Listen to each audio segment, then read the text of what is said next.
जाल दूर मार खाओ के हमारे गोरु के खाबे बोला हमें मार खाबो साला गान सुना ना चल गोरु हाथ चल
माथे तो गरु আছে আমাদের কোনো চিন্তা নাই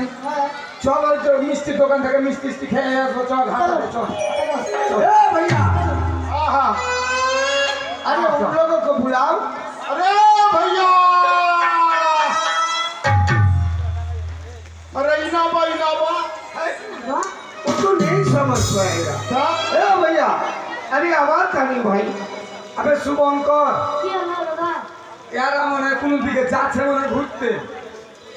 यार मने কোনো দিকে যাচ্ছে ঘুরতে হ্যাঁ ওই জন্য টাটা দিতে টাটা করতে टाटा टाटा टाटा ओ भैया अरे ओ टाटा माटा नहीं है मेरे बाप मेरे भाई मेरे बात समझने की कोशिश करो इधर आओ अरे इधर डाक से मन है चल आवाज जय राम जी की जय राम जी की अच्छा কিছু বুঝতে পারলি রে अरे कौन नाम कुछ संबंध नहीं दे नमस्कार अच्छा सही बात है ये तो बताए भाई तुम लोगों को हवाले किधर है भाई हाँ ये बताओ भाई शुभंकर भाई হলো রে সকালে বেলা আমার মা কিছু খেতে দেয়নি বুঝতে পারলি ওই যে স্কুল যাই না সকালে বেলা হচ্ছে বুলি নিয়ে বেরিয়ে যাচ্ছি